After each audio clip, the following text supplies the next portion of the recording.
Assalamualaikum warahmatullahi wabarakatuh. Bertemu lagi dengan saya Gina Gania dengan nomor induk mahasiswa 34032100035. Baik, di sini saya akan membuat sebuah video ke-1 untuk memenuhi mata kuliah literasi digital yang di dalamnya terdapat beberapa hal ya. Kita bisa lihat. Ini dia. Yang pertama, mengecek spesifikasi PC yang digunakan dengan DX-Diag atau dengan cara lainnya. Yang kedua, mencari perangkat keras pendukung digital ya. Yang ketiga, mencari perangkat lunak. Nah, yang keempat, mengecek kecepatan internet. Dan yang kelima, mengecek IP address komputer ya. Nah, seperti itulah untuk video pertama ini. Tanpa perlu lama-lama, mari kita langsung ke videonya. Cara mengecek spesifikasi PC atau laptop kalian melalui DX-Diag. Kalian bisa tekan Windows plus R seperti ini. Nah, kalian ketikkan DX-Diag seperti ini ya. Lalu kalian OK atau Enter juga bisa. Kita tunggu. Nah, ini dia. Spesifikasi PC kalian dapat dilihat dengan lengkap. Seperti sistem Windows-nya 8.1 dengan 64 bit. Lalu menggunakan bahasa Indonesia. Dan memori di sini sudah terlihat dengan jelas. Nah, prosesor sudah ada. Nah, kalian juga bisa masuk ke menu-menu lainnya. Di sini memuat data-data yang lengkap juga. Nah, name dan lain-lainnya. Kalian bisa melihatnya. Nah, seperti itulah cara mengecek spesifikasi PC kalian menggunakan DX-Diag. Oke, untuk video selanjutnya yaitu mencari perangkat keras pendukung digital dan mencari perangkat lunak pendukung digital. Oke, sebelumnya saya sudah mengumpulkannya. Nah, ada beberapa perangkat keras yang digunakan dalam laptop maupun dalam komputer kalian ya. Kita lihat satu-satu. Perangkat keras. Yang pertama itu monitor. Kalian bisa lihat nih gambarnya seperti ini. Dan fungsinya menampilkan output atau hasil berupa tampilan visual. Ya, tampilan itu bisa berupa teks, gambar, dan lain-lainnya. Keyboard ya. Fungsinya untuk memasukkan data, mengetik, dan menjalankan proses input ke dalam komputer. Dapat berupa huruf, angka, dan simbol. Yang ketiga, mouse ya. Fungsinya untuk mengendalikan kursor. Kursor seperti ini ya, mengendalikannya. Nah, yang selanjutnya CPU ya. Kalian pasti sudah tidak asing ya. Fungsinya untuk menjalankan perintah data yang diambil melalui beberapa perangkat keras. Nah, yang kelima itu RAM. RAM merupakan kependekan dari Random Access Memory. Fungsinya sebagai tempat penyimpanan. Ya. Yang keenam, flash disk. Fungsinya untuk menyimpan data. Nah, flash disk ini karena bentuknya kecil sehingga memudahkan kita untuk membawanya kemana-mana ya. Nah, yang selanjutnya printer. Printer ini berfungsi untuk mencetak data dalam bentuk fisik yang tadinya digital menjadi bentuk fisik. Nah, bisa berupa teks, gambar, dan lainnya. Webcam ini. Webcam ini bisa ditempelkan di kamera laptop ya. Fungsinya untuk merekam dan memotret sebuah objek layaknya sebuah kamera ya. Mikrofon. Mikrofon ini fungsinya memasukkan data berupa audio ya, sehingga audio bisa bersih dari gangguan-gangguan lainnya. Nah, scanner. Scanner ini kebalikan dari printer ya. Tadi printer bentuk digital menjadi fisik, sekarang scanner bentuk fisik menjadi digital ya, untuk memasukkannya ke komputer atau laptop kalian datanya. Nah, yang selanjutnya headset. Headset ini fungsinya sebagai pengeluaran suara dari komputer, laptop kalian ya. Yang selanjutnya speaker. Speaker ini fungsinya sebagai pengeras suara ya. Kalian bisa menggunakannya seperti memainkan musik dan lain-lainnya. Yang selanjutnya hub atau switch, fungsinya sebagai titik koneksi yang menghubungkan perangkat secara bersamaan ya. Kalian bisa lihat ini di sini ya. Oke, yang selanjutnya proyektor. Ini sering ditemukan kalian ya, bisa di sekolah, perkantoran, dan lain-lainnya. Fungsinya mengubah proyeksi layar monitor yang seperti ini menjadi ukuran yang lebih besar. Nah, selanjutnya motherboard. Fungsinya sebagai tempat memasang komponen elektronik ya. Ini saling terhubung ya, masing-masing. Oke. Yang selanjutnya joystick. Nah, bagi kalian yang suka bermain game pasti sudah tidak asing dengan joystick ini karena fungsinya untuk mengontrol kursor. Oke, yang selanjutnya barcode scanner. Nah, kalian juga tidak asing nih dengan ini. Kalian bisa jumpai di kasir supermarket ya, yang sering menggunakan ini. Fungsinya untuk memindai barcode atau simbol ya, dan merubahnya menjadi data berbentuk digital dan diteruskannya ke komputer. Yang selanjutnya touchpad ya. Biasanya terdapat di laptop nih yang kayak gini. Nah, fungsinya sebagai alat petunjuk yang menampilkan sensor pada permukaan khusus. Yang selanjutnya modem. Modem ini adalah macam perangkat keras komputer yang bisa menghubungkan komputer dengan jaringan internet. Dan yang selanjutnya ada kabel data.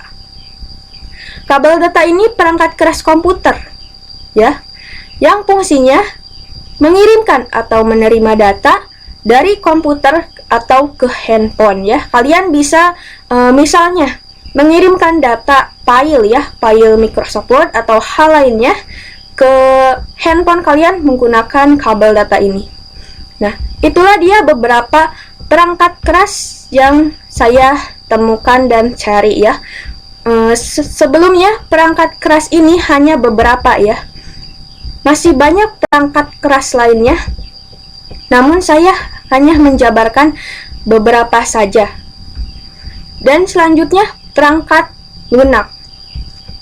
Saya juga sudah mencarinya dan membuatnya menjadi berbentuk tabel ya. Nah, perangkat lunak ini dibagi menjadi 3 ya. Perangkat lunak sistem operasi dan perangkat lunak pemrograman serta perangkat lunak aplikasi. Nah, di dalamnya perangkat lunak sistem operasi ini fungsinya mengelola proses sumber daya komponen, mengelola akses data dalam penyimpanan sekunder maupun utama.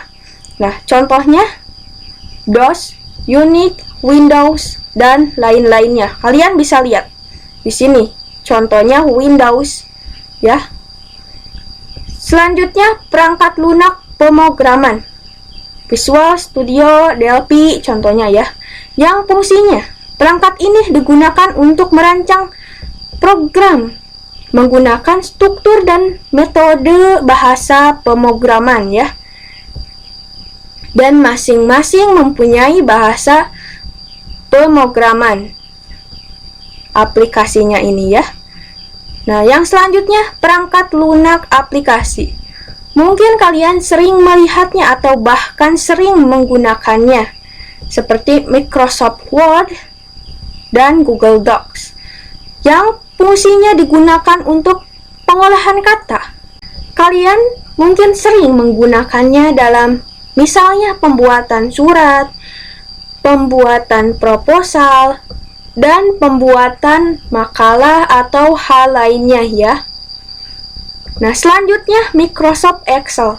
Microsoft Excel ini digunakan sebagai pengolah angka yang contohnya membuat laporan keuangan dan lain-lainnya. Selanjutnya kalkulator.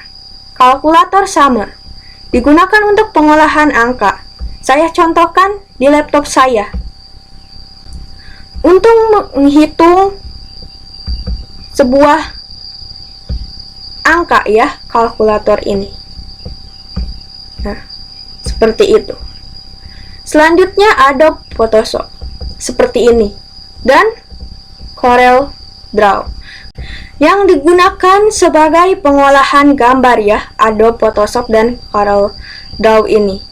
Bisa meliputi pengeditan dan hal lainnya yang berhubungan dengan gambar. Selanjutnya Microsoft PowerPoint. Kalian pasti juga tidak asing dengan Microsoft PowerPoint yang pada umumnya digunakan untuk presentasi. Membuat sebuah presentasi seperti membuat file untuk webinar, seminar, mengeditnya, menyusun slide presentasi dan hal lainnya. Yang selanjutnya WinUp ya.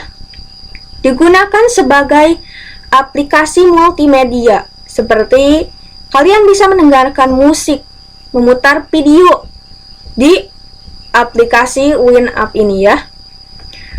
Seperti itulah penjelasan perangkat lunak. Oke, selanjutnya kita langsung lanjut saja. Selanjutnya kita akan mengecek kecepatan internet kita ya. Untuk itu kita harus selalu terhubung dengan WiFi ya. Mengecek kecepatan internet ini bisa dilakukan dengan berbagai cara ya. Untuk kali ini saya akan mencontohkan menggunakan CMD ya. Kita bisa dengan cari Windows plus R ya.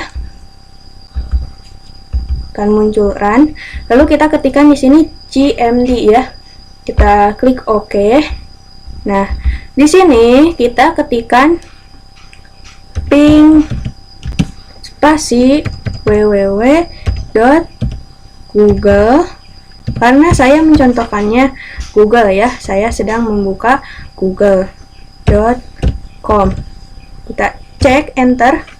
Nah, ini dia kecepatan internet saya bisa dilihat melalui ini. Nah, ini semua itu ada artinya ya. Kalau reply itu berarti kita ini atau laptop ini sedang terkoneksi dengan jaringan WiFi dan terhubung dengan akun Google tersebut. Nah, kalau ini ada 32 dan ada 55 ya. Nah, time ini semakin kecil ukurannya, maka kecepatan internet kita pun semakin cepat ya. Nah, kalau ini digunakan hanya sekali saja. Nah, kalau terus-menerus, kita dapat mengeceknya dengan cara ketik ping spasi www.google.com. Nah, di sini kita tambahkan min T ya, T kecil. Kita enter. Nah, di sini akan terkirim nih terus menerus ya. Nah, selanjutnya kita coba nih matikan WiFi kita ya. Kita diskonekkan dulu nih. Apa yang akan terjadi? Nah, request time out, general failure. Oke. Nah, time out ya. Nah, ini request time out ini artinya paket kita sudah terkirim namun tidak menerima balasan diterima ya, dikarenakan WiFi kita pun mati ya, sehingga internet kita pun destination host uncable ya, artinya koneksi terputus atau tidak merespon ya. Nah, seperti itu. Nah, cara memperhatikan ini kalian cukup menutup jendela CMD ini ya, kita close. Nah, cara yang kedua, cara mengecek kecepatan internet ini masih sama, bisa dilakukan dengan CMD. Tetapi sebelumnya kita nyalakan dulu WiFi-nya terlebih dahulu ya. Oke, nah kita masuk ya, Windows plus R. Kita ketikkan CMD di sini, lalu enter. Lalu kita ketikkan Nets Lansau interface ya, kita enter. Nah, ini dia nih sinyal ya, 72%. Ini tidak terlalu bagus ya, dikarenakan bagusnya ya 85% ini sudah dikategorikan bagus ya. Mungkin karena sinyal saya ada beberapa masalah ya sinyalnya misalnya. Jadi di sininya 72%. Nah, kita tutup ya. Dan cara yang ketiga, kita bisa masuk ke Google Chrome ya. Nah, di sini saya akan mencari speed test ya. Nah, speedtest.net ya, yang ini ya, kita gunakan yang ini. Kita enter. Nah, sudah terbuka.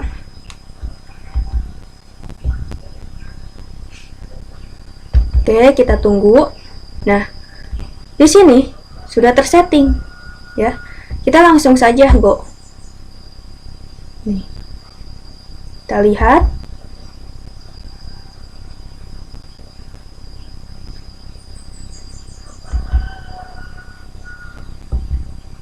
Nah, kalau di sini banyak iklannya ya. Ini kalau dilakukan di luar laptop ya. Kita lakukan di situs web speedtest.net ya. Oke. Nah, ini dia sudah muncul kecepatan saat kita mendownload. Lalu akan muncul juga kecepatan saat kita mengupload atau menggugah sebuah file ya. Kita tunggu. Nah, ini dia. Nah, ping ini semakin kecil ukuran ping, maka semakin cepat pula ya kekuatan atau kecepatan internet. Nah, ini dia download. Kecepatan per Mbps-nya 17,35. Nah, 6,25 ya kalau upload. Nah, semakin tinggi angka-angka ini, download dan upload, maka kecepatan internet kalian semakin bagus ya. Nah, seperti itu. Kita tutup. Nah, seperti itulah cara mengecek kecepatan internet. Kalian bisa menggunakan CMD atau menggunakan Google Chrome lewat situs web speedtest.net ya. Nah, untuk selanjutnya kita akan melihat IP address komputer atau laptop kalian. Nah, pertama-tama kalian harus koneksikan terlebih dahulu ke internet kalian ya. Nah, kita koneksikan terlebih dahulu seperti itu. Lalu ini bisa dilihat dengan dua cara ya. Yang pertama, kalian bisa melihatnya melalui jaringan WiFi ini ya. Nah, kalian klik Open Network and Sharing Center ya. Kalian klik yang ini. Lalu akan muncul seperti ini dan kalian pilih langsung ke Change Adapter Setting ya. Adapter Setting. Nah, kalian pilih yang ini nih, karena ini yang terkoneksi. Kalian klik kanan. Nih, kalian klik kanan. Lalu, kalian klik status. Nah, kalian bisa lihat nih di details. Kita lihat. Nah, inilah IP address kalian saat ini. Nah, jadi seperti ini cara pertama. Nah, sedangkan untuk cara kedua ya, kalian bisa melihatnya melalui CMD ya. Kalian Windows plus R ya. Coba di laptop kalian. Atau bisa juga lewat ini ya, kalian pilih run. Nah, seperti ini. Kalian ketikkan CMD ya. Nah, seperti ini. Akan muncul seperti ini ya. Nah, di sini kalian coba ketikkan ipconfig ya. ipconfig. Kalian enter. Nah, inilah IP address kalian ya. Nih, kalian lihat nih. IP address kalian. Nah, ini dia 191684359 ya. Nah, atau kalian ingin yang lebih detail nih, kalian bisa ketik yang tadi ipconfig ya.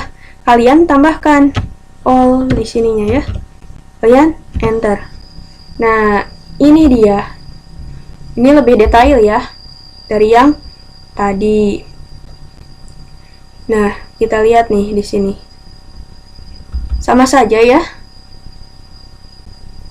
IP address-nya berapa? Nah, ini nih. Terus netmax-nya berapa? Nah, seperti ini. Oke, seperti itulah tutorial untuk video satu ini. Mohon maaf apabila ada kesalahan dalam pembuatan dan pengucapan dalam video ini. Wassalamualaikum warahmatullahi wabarakatuh.